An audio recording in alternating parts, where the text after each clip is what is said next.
कहानी की स्टार्टिंग दो जुड़वा बहनों को दिखाते हुए होती लोगों के पास नहीं होती है और इसीलिए पालक माता पिता दोनों बच्चियों को भेजने का फैसला करते हैं, जिसके लिए वो उन्हें पकड़ने की कोशिश करते हैं। लेकिन लड़कियां उनके हाथ नहीं आती हैं, वो उनसे भाग रही होती हैं, साथ ही वो अपने पावर का यूज कर रही होती हैं ताकि वो दोनों उन्हें ना पकड़ सके। लेकिन आखिर में माता पिता उन दोनों को पकड़ ही लेते हैं। ये देखकर दोनों बहनें उनसे पूछती हैं कि जब उन्होंने कुछ साल पहले दोनों को अपना लिया था तो आखिर वो दोनों को इस समय क्यों बेच रहे हैं। माता पिता बताते हैं कि वो तो उस समय ही दोनों लड़कियों को बेच देना चाहती थी, लेकिन उस समय बच्चों को उस समय बेचना बहुत ही ज्यादा खतरनाक था। लेकिन अब समय बदल चुका था, इसलिए वो वापस से दोनों बच्चियों को बेचकर पैसा कमाना चाहते थे। पास ही में से शहर के जनरल अपने काम को खत्म करके गुस्सा रहे होते हैं और तभी वो दोनों बहनों को उनके माता पिता के साथ लाती है। जनरल को दोनों बच्चियों पे तरस आता है और वो पैसे देकर दोनों बच्चियों को गोद ले लेते हैं। जनरल फिर दोनों बच्चियों का हाथ थामता है और उन्हें अपने साथ अपने घर पे लेकर चला जाता है। घर पे पहुँचते ही नौकरों से पता चलता है कि जो उसका बेटा है यंग मास्टर, उसकी तबीयत बहुत ही ज्यादा खराब हो गई है और वो लगभग मरने की हालत में है। ये जानकर तो जनरल पूरी तरीके से टूट जाता है और अपने बेटे से मिलने के लिए उसके पास आता है। जब वो उसे बेड पे अधमरे हुए देखता है तब वो वहीं पे टूट के नीचे बैठ जाता है। दोनों बच्चियां ये सुनकर छोटी बहन कहती है कि क्या हम उसकी मदद नहीं कर सकते हैं। बड़ी बहन कहती है कि मैं मदद करना चाहती हूँ, लेकिन मैं समझ नहीं पा रही हूँ कि मैं एक मरे हुए व्यक्ति को किस तरीके से जीवित करूँ। छोटी बहन कहती है कि वो मरा नहीं है, वो मरने वाला है, हम अभी भी उसकी मदद कर सकते हैं। ऐसे कहते हुए दोनों एक कटोरा भर के खाऊंगी। ये सुनकर जनरल कहता है कि जितना खाना है उतना खा लो और तभी वो अपने पास से एक बहुत ही बड़ा सा बाउल निकालती है, साथ में एक बड़ी सी चम्मच भी निकालती है और कहती है कि मैं इसमें भर के खाऊंगी क्योंकि मुझे इतना ज्यादा भूख लगा है। जनरल कहता है कि ठीक है खा लेना, लेकिन सबसे पहले अपने भाई से तो मिल लो। दोनों बहनें अपने भाई के पास जाती हैं और उसे अच्छे से स्वागत करती हैं। तभी यहाँ पे डॉक्टर भी आ जाते हैं यंग मास्टर को चेक करने के लिए। जब वो उनके पल्स को चेक करते हैं तब उन्हें पता चलता है कि यंग मास्टर तो पहले से काफी अच्छे से रिकवर कर रहे हैं। डॉक्टर ये देखकर काफी शॉक्ड होते हैं, लेकिन फिर भी वो जनरल से पूछते हैं कि आखिर ये चमत्कार कैसे हुआ। जनरल बताता है कि जब से वो दोनों प्यारी बहनें मेरे घर पे आई हैं मेरा बेटा ठीक होने लगा है। डॉक्टर ये सुनकर काफी संतुष्ट होते हैं। तभी यंग मास्टर डॉक्टर से पूछता है कि मेरी आंखें कब ठीक होंगी, मैं अपनी बहनों को देखना चाहता हूँ, उनके साथ खेलना चाहता हूँ।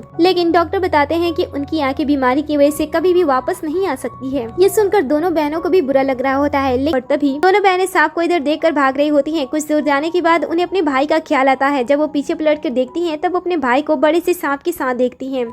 सांप जो कि यंग मास्टर के काफी ज्यादा क्लोज होता है और वो उसे लगभग खाने ही वाला होता है। ये देखकर दोनों बहनें तुरंत सांप को रोकने के लिए उसके तरफ भागती हैं और उसे आदेश देती हैं कि वो ऐसा कुछ भी ना करे।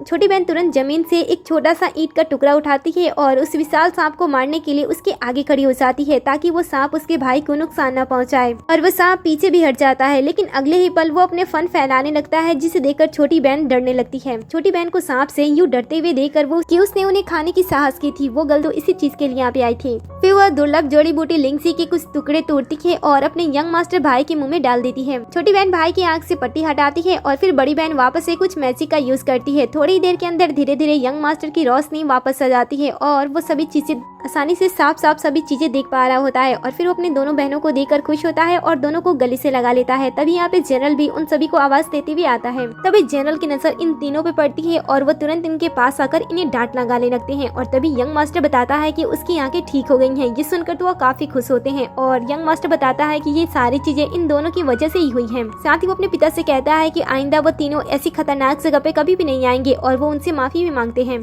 पिता तो अपने बेटे को इतने लंबे समय बाद सही सलामत देकर काफी खुश होते हैं और वो दोनों बच्चों को अपनी बेटी बना लेते हैं और उन्हें दिल से अपना लेते हैं। जैसे ही जनरल इस प्रॉब्लम से बाहर निकलता है वैसे ही उसके लोग आते हैं और बताते हैं कि उसके शहर में भुखमरी बहुत ही तेजी से फैल रही है और अब उनके पास पैसे भी नहीं है। जनरल जो कि दिल से बहुत ही अच्छा आदमी था, वो किसी को भी भूखी नहीं देख सकता था, इसलिए वो अपनी सभी चीजें बेचना स्टार्ट कर देता है। हालांकि इस समय उसे काफी कम पैसे मिल रहे होते हैं, लेकिन वो फिर भी नहीं सोचता है। आखिर में उसकी बारी आ जाती है उसकी हवेली बेचने की और तभी यहाँ पे सू फैमिली की बड़ी बेटी सू रेंग आती है, जो कि एक बड़े व्यापारी की बेटी होती है। जैसे ही सू रेंग को दोनों बहनें देखती हैं, वो भाई से पूछती हैं कि ये कौन है। भाई बताता है कि ये लेडी बहुत ही ज्यादा चालाक है, ये हमेशा से ही मेरे पिता से शादी करना चाहती है ताकि वो उनके पोस्ट को उनसे हथिया सके और खुद जनरल बन सके। मेरे पिता ने तो उसे कई बार रिजेक्ट कर दिया है, लेकिन वह हर बार कोशिश करने के लिए चली आती है। जनरल सूरेन से पूछते हैं कि बताओ तुम यहाँ पे किस लिए आई हो। सूरेन बताती है कि मैं चाहती हूँ कि तुम मुझसे शादी कर लो, बदले में मैं तुम्हारे सभी प्रॉब्लम्स को खत्म कर दूंगी, लेकिन बदले में तुम्हें मेरी कुछ बातों को मानना होगा। सबसे पहले तुम्हें अपने तीनों बच्चों को छोड़ देना होगा और मुझसे शादी करनी होगी। उसके बाद जो हमारे बच्चे पैदा होंगे उन्हें ही तुम आगे चलकर तुम उन्हें ही जनरल की पोस्ट दोगे। अगर तुम्हें मंजूर है तो ये ब्लैंक चेक तुम्हारा है और साथ ही मेरे परिवार के पास जितने भी खाने पीने की चीजें हैं वो सब कुछ तुम्हारी होंगी। सूरन इस तरीके से गवर्नर को फंसाने की कोशिश कर रही होती है, लेकिन गवर्नर उसे साफ साफ मना कर देता है और कहता है कि मैं तुम्हारे साथ कोई भी रिश्ता नहीं चाहता हूँ। इधर ये तीनों बच्चे जो छुप कर ये सारी चीजें देख रहे होते हैं, बड़ी बहन को गुस्सा आता है, वो फिर से और सूरन की तरफ डरने लगती है। उसके हाथ में चाकू देखकर सूरन भी डर जाती है और वहाँ से भागने लगती है। बड़ी बहन उसे बहुत ही बुरी तरीके से थका देती है और जब वो गिर जाती है उसे बेइज्जती फील होती है, तब वो शादी से खुद ही मना कर देती है और अपने चेक को लेकर वहाँ से चली जाती है। सूरन के चले जाने के बाद तीनों बच्चे एक पास बैठते हैं और डिसाइड कर रहे होते हैं कि वो जनरल की किस तरीके से मदद कर सकते हैं। यंग मास्टर कहता है कि उसके पास खजाना है और वो उससे अपने पिता की मदद कर सकता है और फिर वो अपने पास से 3 चांदी के सिक्के निकालता है जो कि बहुत ही कम होती है। इसीलिए जो बड़ी बहन होती है वो अपनी छोटी बहन को बेचने का फैसला करती है और उसके हाथों को बांधने लगती है। छोटी बहन ये देखकर कहती है कि तुम ये क्या कर रही हो। तब बड़ी बहन कहती है कि मैं तो पिता की मदद कर रही हूँ बस। यंग मास्टर उससे कहता है कि उसे ऐसा करने की कोई जरूरत नहीं है और फिर वो अपने पास से एक लॉकेट निकालता है जो कि काफी खास होती है और कीमती भी होती है। तब ये तीनों डिसाइड करते हैं कि उन्हें एग्जीबिशन में जाकर कुछ खास चीजों को खरीदना होगा। इसलिए वो तुरंत एक नीलामी के बारे में पता लगाते हैं और वहाँ पे पहुँच जाते हैं। वहाँ पे जाने के बाद जो वहाँ का गार्ड होता है वो तीनों को अंदर नहीं जाने देता है, जिस वजह से उन्हें अपने पास से एक चांदी की सिक्के उन्हें देना पड़ जाता है और तब जाकर वो गार्ड तीनों को अंदर जाने देता है। दूसरी तरफ जो जनरल होता है वो लोगों की मदद करने के लिए अपने ऑफिस अपने महल को बेचने का फैसला करता है और तब यहाँ पे एक नौकर आता है और तीनों बच्चों के बारे में वापस से बता देता है कि वो किसी नीलामी में गए हैं। इधर ये तीनों जब नीलामी में पहुँचते हैं तब उन्हें पता चलता है कि इसे सूरन होस्ट कर रही है। तीनों बच्चों को देखते ही लोग आपस में बात करने लगते हैं कि ये लड़का जनरल का बेटा है और इन दोनों को जनरल ने हाल ही में गोद लिया था। सूरन उन्हें देखती है और उनसे पूछती है कि तुम लोग यहाँ पे क्या कर रहे हो, तुम लोगों की वजह से ही मेरी शादी जनरल की वजह से नहीं हो रही है।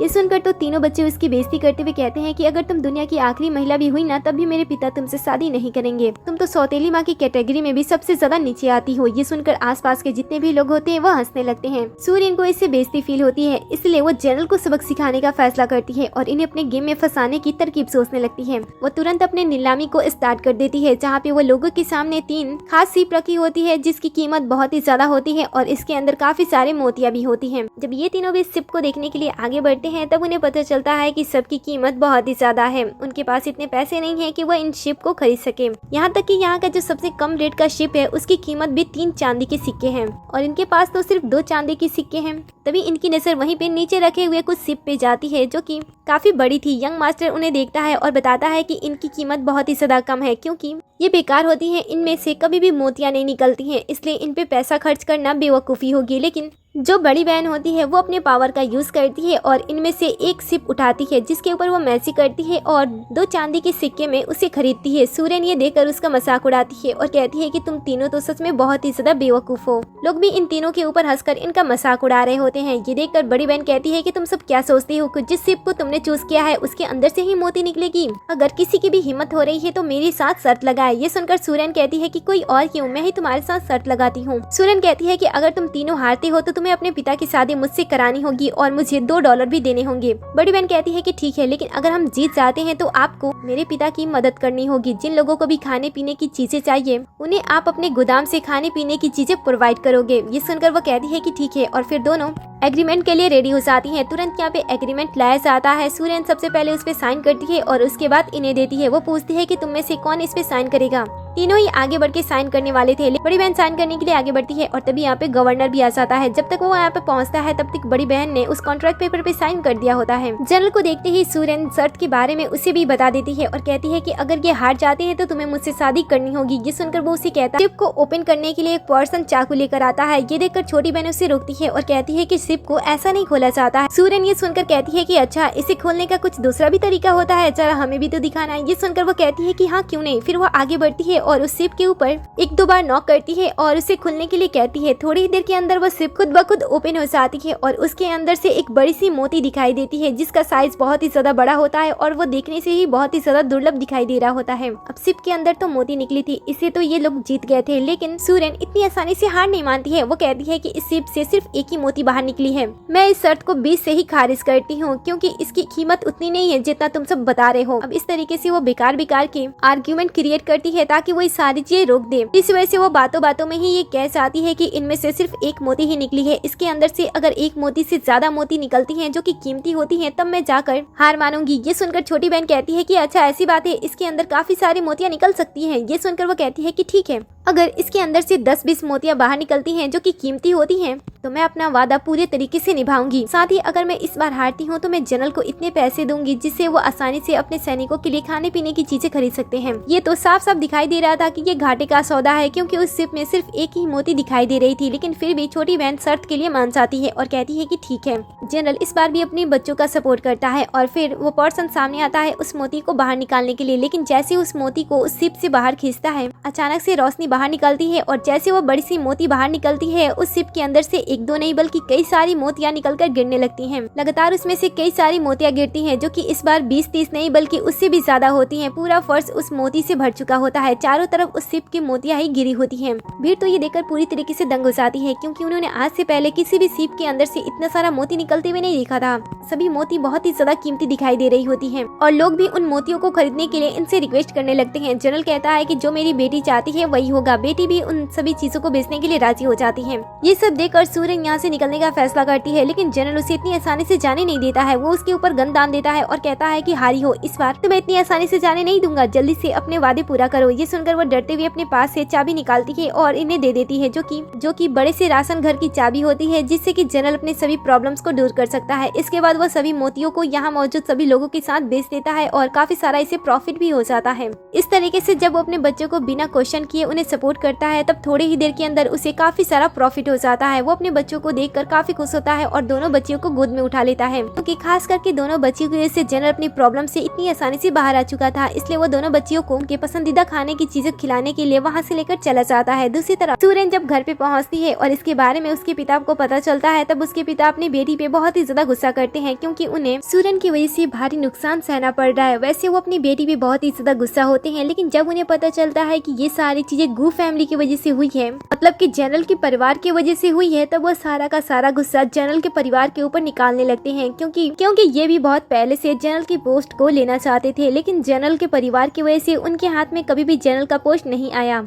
इसीलिए वो गू परिवार को खत्म करने का योजना बनाने लगते हैं। दूसरी तरफ जैसे ही जनरल घर वापस आता है उसे पता चलता है कि उसके पिताजी घर वापस आ गए हैं। इसीलिए वो अपने पिताजी से मिलने के लिए तुरंत उनके पास अपने सभी बच्चों के साथ जाते हैं। ग्रैंडपा जब सभी बच्चों को देखते हैं तब वो काफी खुश होते हैं और जब वो यंग मास्टर को पूरी तरीके से सही सलामत देखते हैं तो उन्हें बहुत ही अच्छा लगता है। वो दोनों को भी पहचान लेते हैं, क्योंकि जनरल ने कई बार अपने पिता को खत में दोनों बच्चियों के बारे में लिखा हुआ था, इसलिए ग्रैंडपा दोनों बच्चियों को पहचान लेते हैं। इसके बाद जनरल उनके लकी होने के बारे में बताने लगते हैं कि जब से ये दोनों उनके परिवार में शामिल हुई हैं, उनके परिवार के साथ हमेशा ही अच्छा हो रहा है और हाल फिलहाल में इन दोनों की मदद से उन्हें कितने सारा प्रॉफिट हुआ है। वो सारी बातें ग्रैंडपा को बताते हैं। ग्रैंडपा ये सब कुछ जानकर बहुत ही ज्यादा खुश होते हैं और तभी बड़ी बहन ग्रैंडपा के ऊपर जो बैड लक होता है उसे महसूस कर लेती है। पास ही में ग्रैंडपा की बिल्ली भी होती है जो कि अकेली शांत पड़ी होती है। जब बहनों की नजर बिल्ली पे जाती है तब वो ग्रैंडपा से उस बिल्ली के बारे में पूछते हैं। ग्रैंडपा बता देते हैं कि ये उनकी बिल्ली है, लेकिन पता नहीं कुछ दिनों से वो बहुत ही ज्यादा शांत रहने लगी है। तभी बिल्ली बताती है कि उसके पंजे में कांटा चुभा है। वेल, बिल्ली की बातें तो ये लोग नहीं समझ पाते हैं, लेकिन दोनों बहनें उसकी बातें सुन लेती हैं। एक बहन आगे आती है और उसके पंजे से उस कांटे को निकाल देती है। तब जाकर वह बिल्ली चैन की सांस लेती है और वापस से खेलने लगती है। ग्रैंडपा भी समझ जाते हैं कि दोनों बच्चियां सच में बहुत ही ज्यादा भाग्यशाली हैं। तब यहाँ पे भागते हुए नौकर आता है और इन्हें बताता है कि जो गोदाम उन्होंने सू फैमिली से शर्त में जीता था वो गोदाम में आग लग गया है। हालांकि ये सारी चीज सू फैमिली का करा धरा था। ये सुनकर तो ग्रैंडपा बहुत ही ज्यादा चिंता होती है और कहते हैं कि क्या अब हमारे पास खाने। जनरल कुछ सोचता है और कहता है कि उसके पास जितने भी पैसे हैं और जितने भी अनाज बचे हुए हैं उनसे वो गुजारा करे और वो जल्द ही जल्द कोई दूसरा रास्ता ढूंढ लेगा। ये सुनकर जनरल का आदमी उसे समझाता है कि इन सारी चीजों से भी कुछ नहीं होगा, क्योंकि ये सारी चीजें 3-4 दिन में ही खत्म हो जाएंगी। फिर वो चला जाता है, लेकिन तभी यहाँ पे एक नौकर आ जाता है जो कि ग्रैंडपा को बताता है कि सूरन के पिता ग्रैंडपा के साथ माजोंग गेम खेलना चाहते हैं। ग्रैंडपा सूरन के पिता के इरादे को समझ रहे होते हैं, इसलिए वो गेम खेलने से साफ साफ मना कर देते हैं। लेकिन जो बड़ी बेटी होती है वो ग्रैंडपा को उकसाती है और कहती है कि ये तो अच्छा तरीका है, हम इससे काफी सारे पैसा कमा सकते हैं और लोगों का मदद भी उन पैसों से कर सकते हैं। ये सुनकर यंग मास्टर समझाता है कि आज तक ग्रैंडपा ने माजोंग गेम में एक बार भी जीत हासिल नहीं की है। उनका बैड लक बहुत ही ज्यादा खराब है, वो हमेशा हार के ही आते हैं। ये सुनकर बड़ी बहन ग्रैंडपा के ऊपर जो बैड लक लगा होता है काले धुएं का, उसे वो अपने स्वर आवाज से खत्म कर देती है, जिस वजह से ग्रैंडपा थोड़ी ही देर के अंदर कुछ फ्रेश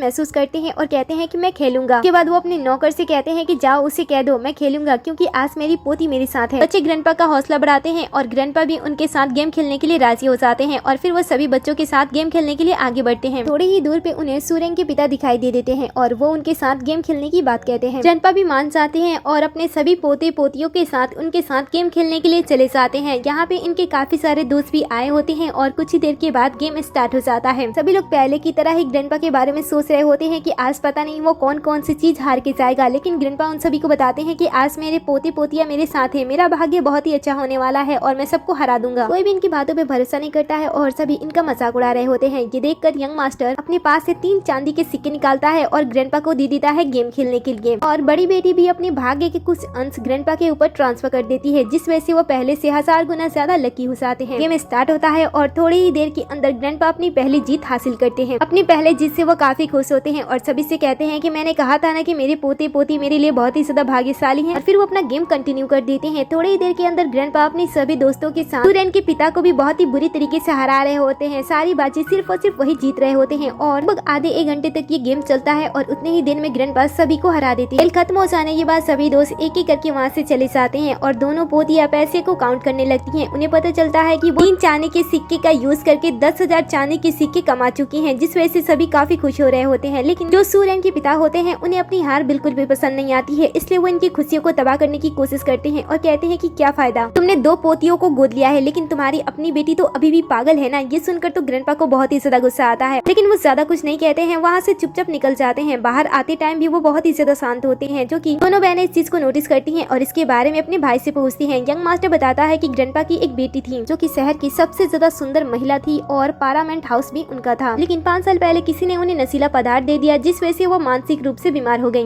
पिता और ग्रैंडपा उन्हें बहुत ही ज्यादा पसंद करते थे, लेकिन जब भी लोग उनके बारे में बात करते हैं तब इन दोनों को बहुत ही बुरा लगता है। आंट के बारे में जानने के बाद वो ग्रैंडपा से उन्हें उनके पास ले जाने की बात करती हैं, लेकिन ग्रैंडपा मना कर देते हैं क्योंकि उन्हें डर होता है कि कहीं इनकी बेटी इन दोनों को गलती से नुकसान न पहुंचा दे, इसलिए वो साथ ले जाने से मना कर देते हैं। लेकिन ये दोनों काफी ज्यादा रिक्वेस्ट करने लगती हैं। दूसरी तरफ हम हारे हुए सूरन के पिता को देखते हैं, जो कि हारने के बाद बहुत ही गुस्से में होते हैं। तभी बेटी उनके पास आती है और पूछती है कि यहाँ पे क्या हुआ है। यहाँ पे जो कुछ भी हुआ था पिता इसके बारे में अपनी बेटी को बता देते हैं और कहते हैं कि उसे हारने के बाद मुझे बहुत ही ज्यादा बुरा लग रहा है। हारने की वजह से वो बहुत ही ज्यादा गुस्से में होते हैं, इसलिए वो गुस्से में कई सारे राज से पर्दा भी हटा देते हैं। पता चलता है कि कई साल पहले वो जनरल की पोस्ट हासिल करना चाहते हैं, लेकिन गू फैमिली की वजह से उनके फैमिली वालों को जनरल की पोस्ट नहीं मिली। इस वजह से उन्होंने अपनी बेटी को तैयार किया ताकि वो गू फैमिली के जनरल से शादी कर ले और जनरल की पोस्ट इन्हें मिल जाए। लेकिन जनरल ने तो उनकी बेटी से शादी करने से साफ साफ मना कर दिया और तब इन्होंने गू फैमिली के सबसे प्यारे सदस्य मतलब कि जनरल की बहन नैन्सू को उन्होंने जानबूझकर उसे भी पागल करा दिया। लेकिन इतना सब कुछ करने के बाद भी उन्हें गवर्नर की सीट नहीं मिली। इस वजह से वो बड़े ही कमरे में उनकी बेटी चेयर के पीछे छुपकर खड़ी होती है और जैसे उन लोगों को आते हुए देखती है अचानक से उनके सामने आ जाती है। तभी घर पे गवर्नर भी आ जाता है और अपने बच्चों को ढूंढ रहा होता है। नौकर बताता है कि वो तो छोटी मालकिन के कमरे में बड़े साहब के साथ गए हैं। ये सुनकर वो डर जाता है कि कहीं उसकी बहन उसके बच्चे को नुकसान न पहुंचा दे। इधर नैन्सू बच्चों को चॉकलेट देने की कोशिश करती है और जब वो उसे देकर डरते हुए चॉकलेट नहीं लेते हैं तब वो उन पे गुस्सा करने लगती है। दोनों बच्चियों से नैन्सू की यह हालत देखी नहीं जाती है और वो बहाने से गले लगाने के लिए धीरे धीरे उसकी क्लोज आती है और जैसे वो उसे गले मिलती है वो अपनी शक्तियों का यूज करती है और नैन्सू को अपने पावर से ठीक कर देती है। लेकिन पावर से ठीक होने की वजह से वो अपनी जगह पे ही फ्रीज हो जाती है, जिस वजह से वो कुछ देर तक हिल नहीं पा रही होती है। ये देखकर सभी डरे होते हैं और धीरे धीरे उसके पास आ रहे होते हैं। तभी वो अचानक से अनफ्रीज हो जाती है और सभी को पहचानने लगती है। ये देखकर तो सभी बहुत ही ज्यादा खुश एंड हैरान हो जाते हैं। वेल नैन्सू को समझ नहीं पा रही होती है कि उसके साथ क्या हो रहा है। तब उसके पिता उसे समझाते हैं कि उसके साथ इन 5 सालों में क्या क्या हुआ था और वो किस तरीके से पागल हो गई थी। वेल इन सारी चीजों पे तो उसे विश्वास नहीं हो रहा था, लेकिन उसके अपने बता रहे होते हैं इसलिए वो विश्वास कर लेती है। इसके बाद पिता उसे बताते हैं कि वो अभी भी ठीक हुई है और वो भी इन दोनों छोटी बच्चियों की वजह से। दोनों बहनों को देखकर वो भी काफी खुश होती है और को देखती है वो उसके पास आती है और उसे भी पहचान लेती है। उसे इस तरीके से बात करते हुए देख भाई को भी समझ में आ जाता है कि उसकी बहन ठीक हो गई है। सभी बहुत ही ज्यादा खुश हो रहे होते हैं कि इन दोनों छोटी बच्चियों के गू फैमिली में आने की वजह से गू फैमिली की हर एक प्रॉब्लम धीरे धीरे ठीक हो रही है। फिर तभी यंग मास्टर सभी को बताने लगता है कि किस तरीके से दोनों बहनों ने कुछ समय पहले ग्रैंडपा की मदद की थी और 5 गेम में ग्रैंडपा को जीत हासिल कराई थी। सभी बहुत ही ज्यादा खुश होते हैं क्योंकि सभी प्रॉब्लम इनकी खत्म हो रही थी, लेकिन कंपनी से ही बाहर निकालने का प्लान बना दिया। नैन्सू तो ये जानकर बहुत ही ज्यादा गुस्सा हो जाती है और अपने भाई से उसका गन थोड़ी समय के लिए उधार लेती है ताकि वो उन लोगों को सुधार सके। साथ में वो दोनों बहनों को भी अपने साथ ले जाती है। दूसरी तरफ सभी बड़े जो शेयर होल्डर होते हैं वो एक साथ जुटे होते हैं ताकि वो नैन्सू को उसके कंपनी से ही निकाल सके और इन सभी को भड़काने वाली कोई और नहीं बल्कि सूरन ही होती है। सभी लोगों को भड़काने के बाद वो चैन की सांस लेती है और काफी खुश होती है। वो सभी को उकसा रही होती है कि वो नैन्सू को उसकी कंपनी से ही निकाल दे और सभी लोग इसकी बातों से एग्री भी कर लेते हैं। लेकिन थोड़ी ही देर के अंदर यहाँ पे नैन्सू की एंट्री होती है। नैन्सू को देखकर तो सबकी हालत खराब हो जाती है, लेकिन वो डायरेक्टली सबसे पहले सूरन के पास आती है और उसके बारे में उससे पूछती है। सूरन तो अपने सामने नैन्सू को देखकर पूरी तरीके से चौंक जाती है। पहले तो वो विश्वास ही नहीं करती है कि उसके सामने नैन्सू खड़ी है। वो तो उसके ऊपर इल्जाम लगाती है कि ये कोई धोखेबाज है जो कि कंपनी को हथियाने के लिए यहाँ पे आई है। बेवकूफ लोग उसकी बातों पे भरोसा भी कर लेते हैं, लेकिन वो अपने पास से गन निकालती है और सीधा इसके ऊपर टान देती देती है और कहती है कि तुम्हारे परिवार ने मुझे पागल किया था, मुझे ये बात पता है, लेकिन 5 सालों तक मुझे पागल रखने के बाद भी मेरी कंपनी छीन नहीं पाई। इससे ही समझ लो कि तुम मेरे कंपनी को मुझसे कभी भी छीन नहीं सकती हो। वैसे मैं वापस आ गई हूँ, मैं तुम सबसे अपना हिसाब लूंगी। इसके बाद वो सभी लोगों को भी डराती है और कहती है कि जो भी इसका साथ देगा मैं उसे खत्म कर दूंगी। सभी डर के यहाँ से तुरंत भाग जाते हैं। जाते जाते वो वापस से इसे वार्न करती है कि इसके फैमिली से दूर रहे और फिर वो वहाँ से चली जाती है। नहीं होता है और वो इस बार गू परिवार को खत्म करने का डिसीजन लेते हैं। फिर वो एक ऐसा दिन चुनते हैं जब गवर्नर ने अपने लगभग सभी सैनिकों को शहर से बाहर भेजा था। वो उसी दिन उनके पूरे शहर को अपने सैनिकों के साथ घेर लेते हैं। जब इन सारी चीजों के बारे में गू फैमिली को पता चलता है तो वो लोग भी बहुत ही ज्यादा गुस्सा करते हैं। वो लोग भी फैसला करते हैं कि वो भी सू फैमिली को खत्म कर देंगे इस बार। लेकिन समस्या ये थी कि इनके पास इनके पूरे सैनिक नहीं थे और सू फैमिली के गार्ड ने इनके पूरे शहर को चारों तरफ से घेर लिया था। इस वजह से इनका हारना तय था, क्योंकि सू फैमिली ने सभी रास्ते बंद कर दिए होते हैं, जिस वजह से गवर्नर अपने मैसेज को भी अपने सैनिक तक नहीं पहुंचा पाता है कि उसे मदद चाहिए। वो फैमिली चारों तरफ से प्रॉब्लम ही प्रॉब्लम से घिर जाता है और किसी को भी कुछ भी समझ नहीं आता है कि बाहर से मदद किस तरीके से ले। अभी जो बड़ी वैन होती है वो इनकी मदद करने का फैसला करती है। वो सीटी मारती है और उसके एक सीटी पे काफी सारे चूहे उसके सामने आ जाते हैं। वो चूहों से अपने संदेश सैनिकों के पास भेजने की योजना बनाती है। पहले तो लोग विश्वास नहीं कर रहे होते हैं कि चूहे संदेश कैसे लेकर जाएंगे, लेकिन जिस कॉन्फिडेंस के साथ वो काम कर रही होती है सभी लोग उसकी बातों पे भरोसा कर लेते हैं। इसके बाद गू फैमिली तुरंत मैसेज को नौकरों से लिखवाते हैं और बड़ी बेटी को दे देते हैं। बड़ी बेटी वो सारे मैसेज उन चूहों में बांट देती है और उन्हें धमकाती है कि ये मैसेज सही इंसान तक पहुंचाना है। अगर नहीं पहुंचा पाए तो मैं तुम्हें सांपों के हवाले कर दूंगी, वो तुम्हें खा जाएंगे। चूहे सभी डर जाते हैं और अपने काम में लग जाते हैं। चूहे के चले जाने के बाद वो आशा करने लगते हैं कि उन्हें मदद जल्द से जल्द मिल जाए, लेकिन तभी यहाँ पे सू फैमिली चली आती है, क्योंकि उन्होंने चारों तरफ से इन लोगों को पहले ही घेर लिया था और अब इनके पास बचने का कोई भी रास्ता नहीं था। इसलिए वो उसके पास आते हैं और सौदा करने की कोशिश करते हैं, लेकिन ये लोग तो उसके साथ कोई भी सौदा नहीं करते हैं। तो वो बहुत ही ज्यादा गुस्सा होते हैं और कहते हैं कि अच्छा अगर ऐसी बात है तो ठीक है, मैं गू फैमिली को ही पूरी तरीके से खत्म कर देता हूँ और उसके बाद आराम से गवर्नर बन जाऊंगा। सुनने के बावजूद भी वो लोग इनसे नहीं डरते हैं और कहते हैं कि ठीक है, अगर लड़ाई करना है तो हम भी लड़के मरेंगे। अभी बड़ी बहन देखती है कि सभी चूहे वापस आ गए हैं मैसेज को देकर। वो उनमें से एक चूहे से पूछती है कि क्या हुआ। तब चूहा बताता है कि उसने मैसेज सही जगह पे पहुंचा दिया है और बड़ी बहन तो बताती है कि उसने मदद के लिए लोगों को बुला लिया है और लोग यहाँ पे 10 मिनट में पहुंच भी जाएंगे। ये सुनकर उन्हें ऐसा लगता है कि शायद ये लोग उन्हें डराने की कोशिश कर रहे हैं, इसलिए ये लोग इन्हें सीरियसली नहीं लेते हैं। धीरे धीरे समय बीतने लगता है और सू फैमिली गू फैमिली को पूरी तरीके से खत्म करने का निर्णय ले लेती है और चारों तरफ से उन्हें घेर लेती है। फिर वो शूट करने वाले होते हैं, आसमान में फायर होने लगते हैं, जिससे गू फैमिली को पता चल जाता है कि उनकी मदद करने के लिए सैनिक आ चुके हैं। और तभी यहाँ पे एक भागते हुए पर्सन आता है जो कि इन सारी चीजों के बारे में सू फैमिली को भी बता देता है। अब ये पूरी तरीके से फंस चुके होते हैं, इसलिए वो सोचते हैं कि इन्हें आज खत्म ही कर दिया जाए, लेकिन तभी यहाँ पे चारों तरफ से सैनिक आकर इन्हें घेर लेते हैं। जब ये बुरी तरीके से चारों तरफ से पकड़ लिए जाते हैं, ये तुरंत अपना टोन चेंज कर देते हैं और गवर्नर को रिश्वत देने की कोशिश करते हैं, लेकिन गवर्नर इनसे कुछ भी लेने से साफ साफ मना कर देता है और इन्हें अपने सैनिकों के हवाले कर देता है। उनके चले जाने के बाद एक बार फिर से वो दोनों बच्चियों को कुछ साल के लिए दूसरे शहर भेज देती हैं, ताकि वहाँ पे जाने के बाद वो अच्छी तरीके से पढ़ाई करे और आगे चलकर उनकी लाइफ बेहतर हो जाए। वैसे दोनों बच्चियां जाना तो नहीं चाहती थी, लेकिन वो पढ़ाई में बहुत ही ज्यादा वीक थी, इसलिए उन्हें ना चाहते हुए भी जाना पड़ जाता है। जाने से पहले वो अपने भाई से कहती हैं कि उन्होंने परिवार को अमीर बनाने के लिए काफी सारी योजना बनाई है, जिसे उन्हें एक बार जरूर देखना चाहिए। भाई कहता है कि ठीक है और उसके बाद दोनों बहनें वहाँ से चली जाती हैं। दोनों के चले जाने के बाद यंग मास्टर उनके पेपर को चेक करता है। जब वो पढ़ता है तब वो दंग रह जाता है, क्योंकि इसमें ऐसी ऐसी चीजों की प्लानिंग की गई थी कि अगर उसे सही से किया जाए तो इंसान अमीर नहीं बल्कि करोड़पति बन सकता है। इसलिए वो इन सारी चीजों के बारे में अपने पिता को भी बताता है। पिता भी जब ये सारी चीजें देखते हैं तो वो काफी ज्यादा हैरान होते हैं और सोचते हैं कि जो बच्ची आसान मैथ की प्रॉब्लम सॉल्व नहीं कर सकती हैं, वो इतने बड़े आसानी से बिजनेस की प्लानिंग कैसे कर सकती हैं। सच में मेरी दोनों बच्चियां बहुत ही ज्यादा होशियार हैं। बेटा अपने पिता से कहता है कि एक बार हमें इन सारी चीजों पे ध्यान से देखना चाहिए, ताकि हम इससे और भी ज्यादा अमीर हो जाएं और लोगों की मदद करें। जनरल को भी ये बात अच्छी लगती है और उसके बाद वो जाने का फैसला करता है। वो अपनी बेटी से बताता है कि वो अपने काम के सिलसिले में कुछ महीने के लिए शहर से बाहर जा रहे हैं। उसकी ग्रैंडपा भी अपने काम के सिलसिले में शहर से बाहर गए हैं और आंट भी अपने बिजनेस से रिलेटेड कुछ चीजों के लिए शहर से बाहर गई है, इसीलिए वो घर में अकेला पड़ जाएगा। तो वो अपना अच्छी तरीके से ख्याल रखे, वो जल्द ही आने की कोशिश करेंगे। यंग मास्टर ये सारी बातें समझता है और इसके बाद वो चला जाते हैं। धीरे धीरे समय बीतने लगता है और यंग मास्टर उस पूरे घर में अकेला रह जाता है नौकरों के साथ। हालांकि वो अपनी छोटी बहनों के बताए गए शेयर को भी खरीद लिया होता है, जिस वजह से वो कुछ ही देर के अंदर करोड़पति भी बन जाता है।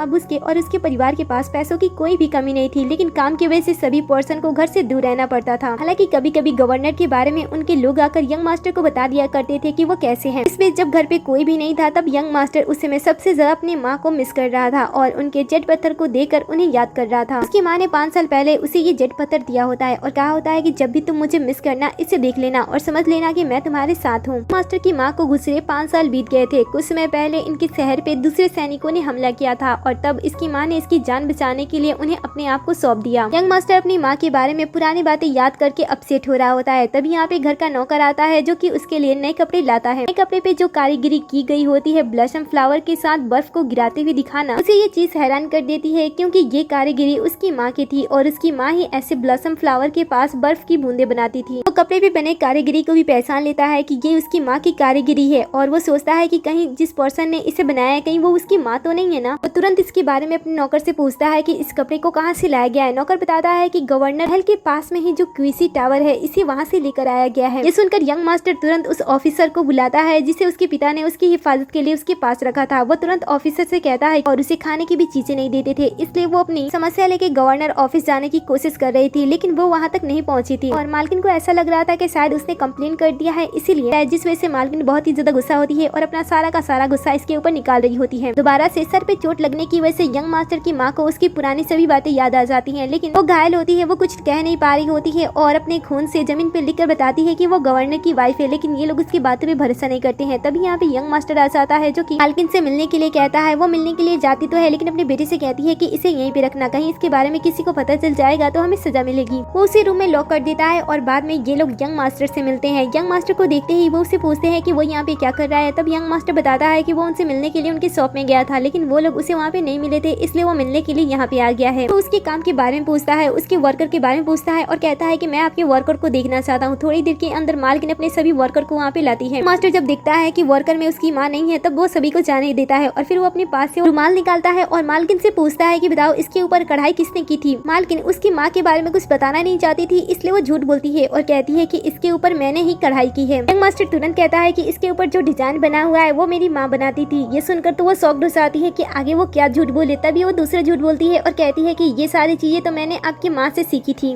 शायद ये इसी वजह से आपकी माँ के डिजाइन से मिल रही है। यंग मास्टर भी इसकी झूठ पे विश्वास कर लेता है और फिर वो यहाँ से जाने का फैसला करता है, लेकिन जैसे ही जाने वाला होता है तभी उसकी माँ वापस आ जाती है और उसे देखते ही वो उसे गले से लग जाती है। मालकिन और बेटे जब उसे इस तरीके से करते हुए देखते हैं तब उसे यंग मास्टर से उससे दूर करते हैं और बताते हैं कि ये थोड़ी सी पागल है और इसे अपनी पुरानी यादों के बारे में याद नहीं है, इसलिए हम इसे अपने शॉप में थोड़ा सा काम करने के लिए देते हैं ताकि इसका गुजारा चल सके, लेकिन ये बहुत ही ज्यादा खतरनाक है, ये किसी पे भी हमला कर देती है। ऐसा कहते हुए वो उसे वापस ले जाने की कोशिश कर रहे थे। अब यंग मास्टर काफी समय बाद अपनी माँ को देख रहा होता है और जब वो अपनी माँ के साथ रहता था तब उसकी आंखें सही नहीं थी, इसलिए अचानक से माँ के सामने आ जाने के बावजूद भी वो अपनी माँ को पहचान नहीं पाता है। लेकिन वो फिर भी इन लोगों से कहता है कि वो उसका अच्छी तरीके से ख्याल रखे क्योंकि उसे काफी सारा चोट लगा है। दूसरी तरफ जो नौकर होता है वो प्लेट को रखने के लिए आया होता है और तभी वो यंग मास्टर का जेट पत्थर देखता है जिसे वो यहीं पे भूल गया था, इसलिए वो उसे संभाल को रख देता है। इधर माँ समझ नहीं पा रही होती है कि वो यंग मास्टर को किस तरीके से विश्वास दिलाए कि वो उसकी माँ है, क्योंकि चोट लगने से उसकी यादाश्त तो आ चुकी थी लेकिन उसके आवाज चले गए थे, इसलिए वो इशारा करके उससे समझा रही होती है कि वो इसकी माँ है और साथ में जो उसके पास सेम जेट पत्थर होता है वो उसे अपने बेटे को दे देती है। यंग मास्टर उसे देखते ही ले लेता है और फिर वो पूछता है कि तुम कौन हो, लेकिन ये सारी चीजें देखकर जो मालकिन होती है वो समझ आती है कि ये सच में इसकी ही माँ है। सोचती है कि यंग मास्टर को कहीं पता न चल जाए कि ये उसकी माँ है, क्योंकि अगर वो अपनी माँ को अपने साथ लेकर चला जाएगा तो जो उसने अपना व्यापार चालू किया है जो कि सिर्फ और सिर्फ इसकी बदौलत ही चल रहा है, जो ये डिजाइन करती है इसकी बदौलत ही वो चल रहा है, वो सब कुछ खत्म हो जाएगा। इसीलिए वो आगे बढ़ के उसे थप्पड़ मारती है और इसके ऊपर इल्जाम लगाती है कि ये हमेशा चोरी करती रहती है। यंग मास्टर आप इसके ऊपर ज्यादा ध्यान ना दो। फिर वो अपने बेटे को इशारे करती है कि इसे यहाँ से जल्दी से लेकर जाओ। बेटा अपनी माँ के इशारे को समझता है और तुरंत उसे अपने साथ लेकर चला जाता है। मालकिन की बेचैनी को देखकर यंग मास्टर को इसके ऊपर डाउट होता है कि ये कुछ छुपा रही है, इसलिए वो उसे कहता है कि तुमने मेरी माँ से कढ़ाई सीखी थी, तुम इसे अच्छी तरीके से नहीं कर रही हो। ये सुनकर वो डर जाती है और सामने झुककर उसे माफी मांगने लगती है। अभी यंग मास्टर बहाने से उसके हाथ को चेक करने लगता है। वो देखता है कि इसके हाथ में कहीं पे भी जख्म नहीं है। उसे याद आता है कि जो कोई भी ये डिजाइन बनाते हैं उनके हाथ में कई सारे सुइयों के निशान पड़ जाते हैं, क्योंकि ये काम बहुत ही ज्यादा मुश्किल है, लेकिन इसके हाथ पे तो कहीं पे भी जख्म का निशान नहीं है। इसलिए वो अपने आदमियों से कहता है कि चाहता हूँ कि इस जगह की तलाशी अच्छी से ली जाए और पता की जाए कि यहाँ पे क्या चल रहा है। दूसरी तरफ मालकिन का बेटा माँ को स्टोर रूम में ले जाकर बंद कर देता है ताकि वो अपना मुंह ना खोले, और इधर यंग मास्टर अपने लोगों के साथ पूरे घर की तलाशी ले रहा होता है। उसे कहीं पे भी कुछ नहीं मिलता है। लास्ट में स्टोर रूम के पास आता है, लेकिन मालकिन उसे अंदर जाने से रोकने लगती है। देखकर उनका शक बढ़ जाता है और वो मना करने के बावजूद भी अंदर जाते हैं, लेकिन वो जब अंदर जाते हैं तब अंदर सब कुछ नॉर्मल होता है, क्योंकि इनके अंदर आने से पहले मालकिन के बेटे ने माँ को दूसरी साइड कर लिया होता है और उसके मुंह को भी बंद कर दिया होता है। मास्टर पूरे स्टोर रूम की तलाशी ले रहा होता है, लेकिन उसे कहीं पे भी कुछ नहीं मिलता है और इधर इसकी माँ धीरे धीरे करके बेहोश हो जाती है। और जब इन्हें भी कुछ नहीं मिलता है तब यहाँ से जाने वाले होते हैं, लेकिन तभी अचानक से यंग मास्टर की नजर टेबल पे पड़ी एक डिजाइन पे जाती है। वो इस डिजाइन को देख रहा होता है, तभी उस पे लिखी हुई कविता को वो ध्यान से पढ़ता है। उससे पता चलता है कि ये कविता उसकी माँ की लिखी गई है। इसीलिए वो मालकिन से एक बार फिर से पूछता है कि क्या इस डिजाइन को भी तुमने बनाया है। वो झूठ बोलती है और कहती है कि हाँ। फिर वो पूछता है कि अच्छा तो तुमने इस कविता को भी लिखा होगा। वो इस बार भी झूठ बोलती है, लेकिन वो उसकी झूठ को पकड़ लेता है। वो उसके ऊपर हमला करता है और कहता है कि झूठ मत बोलो, ये सारी चीजें मेरी माँ की लिखी गई है और तुम जब डिजाइन करती हो तो तुम्हारे हाथ में छाले क्यों नहीं होते हैं। ये सुनकर वो अपना सच बता देती है और कहती है कि ये सारी चीजें मैंने नहीं की थी, वो जो पागल लड़की थी उसने ये सारी चीजें बनाई है। ये सुनकर वो सोचता है कि कहीं वो लड़की इसकी माँ तो नहीं हो सकती है ना। मास्टर कहता है कि ठीक है बताओ महिला कहाँ पे है। ये सुनकर वो कहती है कि उसके परिवार वाले कुछ समय पहले ही आए थे और उसे शहर से वो बाहर लेकर चले गए हैं। ये सुनकर वो अपनी माँ को ढूंढने के लिए तुरंत निकल जाता है, लेकिन उसे पता नहीं होता है कि उसकी माँ तो यहीं पे है। उसके चले जाने के बाद ये लोग सोच रहे होते हैं कि अब उन्हें इस लेडी के साथ क्या करना चाहिए, क्योंकि अगर ये लेडी बाहर जाती है और इनके बारे में बता देती है तो इनकी जान खतरे में आ जाएगी। इसीलिए ये लोग उसे जान से मारने का फैसला करते हैं। दूसरी तरफ यंग मास्टर जैसे ही घर वापस आता है, उसका नौकर उसे वो अपना जेट पत्थर उसे दे देता है। ये देखकर वो हैरान हो जाता है, क्योंकि वो सोच रहा था कि उसका जो जेट पत्थर है उस लेडी ने उसे चुरा लिया था, लेकिन यहाँ पे तो उसके पास 2 जेट पत्थर थे। 2 सेम जेट पत्थर को देखकर तुरंत नौकर कहता है कि ये दूसरा वाला तो आपकी माँ का है। ये सुनकर वो तुरंत अपनी माँ के बारे में सोचने लगता है कि जब वो अपनी माँ से मिला था कि वो लेडी उससे इतनी ज्यादा प्यार दिखा रही थी और उसके पास आ रही थी, वो उसे क्या समझाने की कोशिश कर रही थी। अब यंग मास्टर को समझ आ रहा था, वो तुरंत अपनी माँ को वापस लाने के लिए भागता है। इधर ये लोग उसकी जान लेने वाले होते हैं और जैसे वो हमला करते हैं तभी यहाँ पे यंग मास्टर अपने लोगों के साथ आ जाता है। वो अपनी माँ को पहचान लेता है, साथ में नौकर भी होता है जो कि वो भी यंग लेडी को पहचान लेता है और उन्हें मालकिन कह के बुला रहा होता है। यंग मास्टर तो इन माँ बेटे पे बहुत ही ज्यादा गुस्सा करता है, लेकिन वो लोग झूठ बोलते हैं कि उन्हें नहीं पता था कि ये उसकी माँ है, लेकिन वो फिर भी इन्हें माफ नहीं करता है। वो इन्हें सजा सुनाता है और अपने माँ के साथ वहाँ से घर पे लौटता है। घर आते ही नौकर उसके हाथ में लेटर देता है और बताता है कि उसने पहले ही इनके बारे में इनके हस्बैंड और इनके फादर इन लॉ को इनके बारे में बता दिया था और जनरल ने रिटर्न में लेटर भेजा है। यंग लेडी उस लेटर को पढ़ने लगती है जिसे जनरल ने हाल फिलहाल में उसके लिए भेजा था, जब उसे पता चला कि उसकी वाइफ मिल चुकी है। पहले तो वो उससे माफी मांगता है कि वो उसकी हिफाजत नहीं कर पाया, फिर वो अपने कामों के बारे में बताता है कि वो अपनी जिम्मेदारी की वजह से इस समय शहर से बाहर है और काम कर रहा है, जिस वजह से वो इस समय उसे मिलने के लिए नहीं आ सकता है। उसने इतना समय कैसे उसके बिना बिताया, वो सारी बातें उसने खत में लिख दी होती है, जिसे पढ़ के यंग लेडी को काफी बुरा लग रहा होता है। साथ ही में वो अपनी गोद ली हुई दोनों बेटियों की तस्वीर भी भेजता है और उनके बारे में भी बताता है कि उनकी वजह से इनकी जिंदगी कितनी ज्यादा बेहतर हो चुकी है। तो अपनी वाइफ से वादा करता है कि वो जल्द ही कुछ ही महीने के अंदर वापस उसे मिलने के लिए जरूर आएगा। लेटर पढ़ के वो खुश होती है। इसके बाद वो अपने मैले कुचैले कपड़े को बदलती है और सुंदर होकर बाहर आती है। फिर अपने जख्मों पे मरहम लगाती है और थोड़ी ही देर के अंदर ठीक हो जाती है। नौकरानी यंग लेडी के लिए खाना लाती है, लेकिन अचानक से वो यंग लेडी को अपने गिरफ्त में कर लेती है और उसे जान से मारने की धमकी देने लगती है। नौकर जब उन्हें ध्यान से देखते हैं तब उन्हें पता चलता है कि ये तो सैन परिवार की बेटी है और इसका नाम जूसी है और ये एक डॉक्टर भी है। वो लोग उसे पूछते हैं कि वो ऐसा क्यों कर रही है, तब वो बताते हैं कि उनके ग्रैंडपा की वजह से उसका पूरा परिवार खत्म हो चुका है, इसलिए वो इस परिवार में भी अब किसी को जिंदा नहीं रहने देगी। उन्हें कुछ भी समझ नहीं आ रहा होता है कि आखिर अचानक से ग्रैंडपा ने इनके परिवार के साथ ऐसा क्या कर दिया जिस वजह से इनका पूरा परिवार खत्म हो रहा है। तब जूसी अपने पास से एक पेपर निकालती है और बताती है कि इस पे तुम्हारे ग्रैंडपा के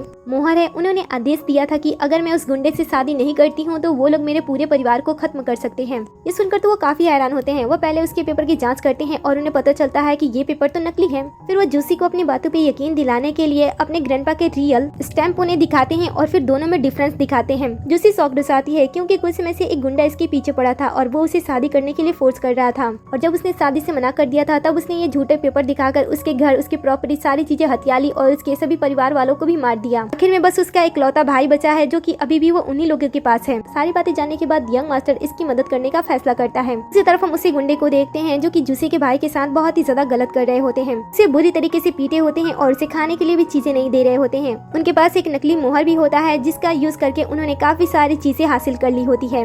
तभी यहाँ पे यंग मास्टर भी आ जाता है जूसी के भाई को बचाने के लिए, लेकिन इस गुंडे को पता नहीं चलता है कि ये यंग मास्टर है, इसलिए वो उसके साथ बदतमीजी से पेश आ रहा होता है और अपने पास से कई सारे पेपर्स निकालता है और दिखाता है कि उसके पास परमिशन है ये सारी चीजें करने की। यंग मास्टर तो पहले उसकी सभी बातें सुनता है, बाद में वो एक्शन लेता है और बताता है कि जिसके बारे में बात कर रहे हो वो उसके ग्रैंडपा है। फिर वो अपने बारे में बताता है। ये सुनकर तो वो लोग डर जाते हैं, माफी मांगने की कोशिश करते हैं, लेकिन वो माफ नहीं करता है। वो अभी को बारी बारी से सजा देता है और फिर वो जूसी के भाई को बचाकर वहाँ से वापस लेकर आता है। दूसरी तरफ हम जाव फैमिली की बेटी को देखते हैं जो कि यंग मास्टर से शादी करना चाहती थी और वो उसके लिए उपहार लेकर आ रही होती है। घर आने के बाद जैसे वो यंग मास्टर की माँ को देखती है उससे गलतफहमी हो जाती है और उसे ऐसा लगता है कि शायद ये घर की कोई नौकर है, इसलिए वो उसके साथ बदतमीजी से पेश आने लगती है और उसे मारने की भी कोशिश करने लगती है। लेकिन तभी यहाँ पे जूसी आ जाती है और ये सारी चीज रोकती है। कुछ समय के बाद यहाँ पे यंग मास्टर भी आ जाता है और बताता है कि ये उसकी माँ है। चाय पता लगते ही वो लोग अपना रवैया बदलते हैं, लेकिन यंग मास्टर ऐसी लड़की को बिल्कुल भी अपनाना नहीं चाहता है जो कि उसकी माँ के साथ बिल्कुल भी अच्छे से नहीं रहती है। वो उन सभी को यहाँ से धक्के मार के बाहर निकाल देता है और इस तरीके से यंग मास्टर बिना पावर होने के बावजूद भी अपने पूरे फैमिली को बुरी चीजों से बचाता है और इसी सीन पे इस कहानी का दी एंड हो जाता है। आपको ये कहानी कैसी लगी मुझे कमेंट में जरूर बताना। जाने से पहले वीडियो को लाइक कर दे, साथ ही चैनल को भी सब्सक्राइब कर दे, जिससे कि आप हमारे हर एक वीडियो से अपडेट रहो और वीडियो पे हाइप करना ना भूलें।